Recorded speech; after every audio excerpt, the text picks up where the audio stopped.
Hello guys, welcome back to my channel पॉपोजी techno. तो so guys, आज हम बात करेंगे Realme P2 Pro फ़ोन के बारे में और देन आज के टॉपिक में बात करने वाले हैं साउंड प्रॉब्लम के ऊपर। तो देन दोस्तों, आपके फ़ोन में साउंड ही नहीं आता, यह सभी प्रॉब्लम आपको शो करती है, तो इन प्रॉब्लमों को आप सॉल्व कैसे करेंगे? तो वीडियो पे बने रहिएगा और आप हमारे चैनल पे पहली बार विजिट कर रहे हैं तो प्लीज़ दोस्तों वीडियो को लाइक कीजिएगा एंड चैनल को सब्सक्राइब करना ना भूलिए।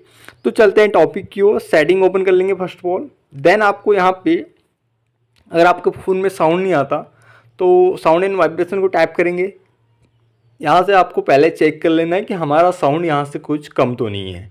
देन अगर कम हो तो आप यहाँ से उस साउंड को फुल कर सकते हैं। देन इसके बाद भी आपका साउंड नहीं आ रहा है तो आप अपने फ़ोन को स्विच ऑफ कर दीजिए। देन उसके बाद 100% गारंटी है हमारी कि आपका फ़ोन का साउंड हमें मिलना स्टार्ट हो जाएगा।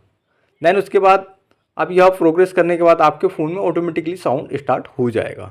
दोस्तों कभी कभी होता है कि साउंड ही नहीं आता, कुछ प्रॉब्लम हो जाती है। देन यह करने के बाद आपके फ़ोन में ऑटोमेटिक साउंड आना स्टार्ट हो जाएगा। तो दोस्तों वीडियो अच्छी लगी हो तो प्लीज़ वीडियो को लाइक कीजिएगा एंड चैनल को सब्सक्राइब करना ना भूलिए। तो मिलते हैं नेक्स्ट वीडियो में। जय माता।